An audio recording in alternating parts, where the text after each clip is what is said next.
Um tapete verde mudou a paisagem desse trecho do rio Tietê, no bairro Rio Bonito, em Botucatu. São os aguapés. Essa é uma planta aquática originária da região amazônica, mas que se deu bem em rios e lagos de todo o Brasil. Em condições normais, a espécie tem um papel importante. Atua como indicador da qualidade das águas e até remove poluentes, resultado da atividade industrial e humana.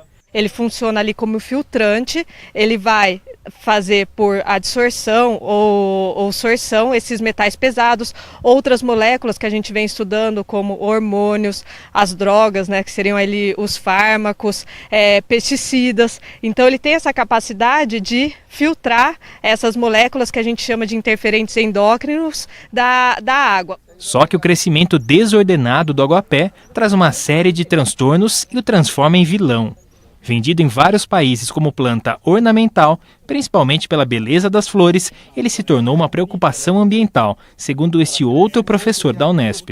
Quando tem excesso de adubos ou excesso de esgoto na água, aumenta a quantidade especialmente de fósforos e, consequentemente, essa planta vai proliferar, o que a gente chama de um processo de eutrofização, ou seja, ela cresce em cima da própria riqueza que aquela água tem. Quanto mais rica, entre aspas, for a água, mais ela vai crescer. Isso chega a ser a níveis de 1 tonelada por dia por hectare. Então você imagina um campo de futebol produzindo 1 tonelada por dia. Essa é a produtividade dessa planta. Então você imagina que ela tenha metais pesados, o que ela tiver de ruim nessa água está concentrado no aguapé.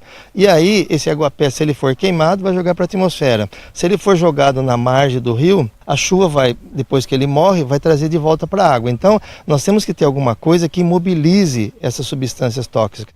Nas mãos da Ivana e do Alcides, o problema vem se tornando solução. É que os professores da Unesp em Botucatu pesquisam formas de dar um destino útil e sustentável aos aguapés. Uma das possibilidades é a produção do etanol de segunda geração. Ele também é chamado de celulósico por utilizar como elemento principal a celulose, um componente presente na parede celular dos vegetais. Com os aguapés à disposição, começa o processo de seleção das plantas e retirada das raízes. Depois, elas vão para a etapa de secagem e são moídas, ficando com a aparência de um pó escuro. O próximo desafio é o tratamento químico. Há 4 anos, a Giovana estuda o modo mais eficaz de isolar a celulose. A celulose, a lignina e a hemicelulose, eles são complexos, os 3 ficam juntos. Só que eu só preciso da celulose. Então eu vou usar um reagente para separar a hemicelulose e a lignina da celulose. Aqui nós já usamos o ácido sulfúrico, o peróxido de hidrogênio, que é conhecido como água oxigenada, o ácido acético, que é um dos componentes do vinagre. E no nosso estudo, os 2 melhores foram o ácido sulfúrico e a água oxigenada.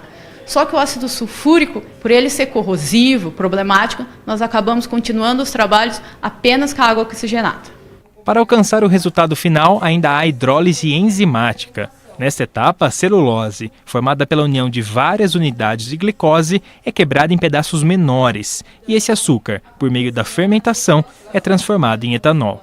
Por enquanto, essa produção é mais cara e não consegue abastecer o mercado consumidor. Hoje a gente consegue produzir, utilizando o aguapé, seriam 700 litros por hectare versus a cana-de-açúcar, que é 7.000 litros por hectare. Então a gente está muito longe de chegar na cana-de-açúcar. Porém, o aguapé ele cresce muito mais rápido que a cana-de-açúcar. É 1 tonelada por hectares dia. Então, a gente tem muito aguapé em comparação da cana-de-açúcar, que tem todo um ciclo aí, né, de crescimento. Então, ele pode chegar a ser competitivo? Pode. A gente ainda tem muito estudo a ser feito, principalmente na parte do tratamento químico, né, o biológico, o físico, que é o mais importante. Então, tem ainda os desafios, tem muito estudo que tem que ser feito, mas já é o primeiro passo. O primeiro passo aí é dar um destino, né, a essa considerada aí, né, praga verde que disseminou mundialmente. Mesmo com a produção do etanol, ainda há sobras, como o bagaço e as raízes. E no laboratório da Unesp, eles também ganham funções.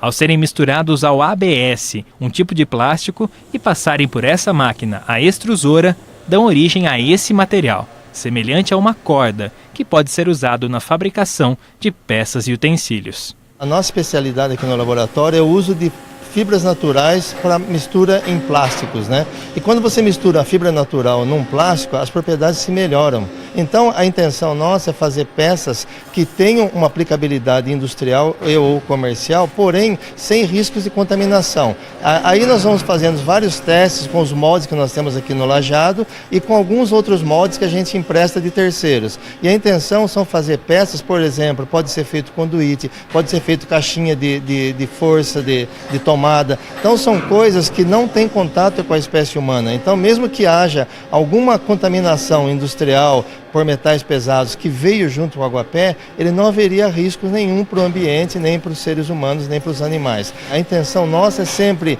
o que pode ser feito com o aguapé que seja substituto do plástico. Alcides ainda está em contato com pesquisadores da Universidade de Montfort, na Inglaterra, para discutir futuras parcerias. A ideia do professor da Unesp é desenvolver trabalhos conjuntos para que, no futuro, os aguapés possam ser vistos como uma matéria-prima valiosa e versátil. Que nós sejamos os pioneiros na remoção desses aguapés, né, que estão presentes em todos os corpos d'água, e que esse aguapé seja utilizado de uma maneira ambientalmente correta e tecnologicamente correta também. Esse processo é tecnologicamente correto porque ele é sustentável e atende todas as propriedades que a gente espera de um plástico.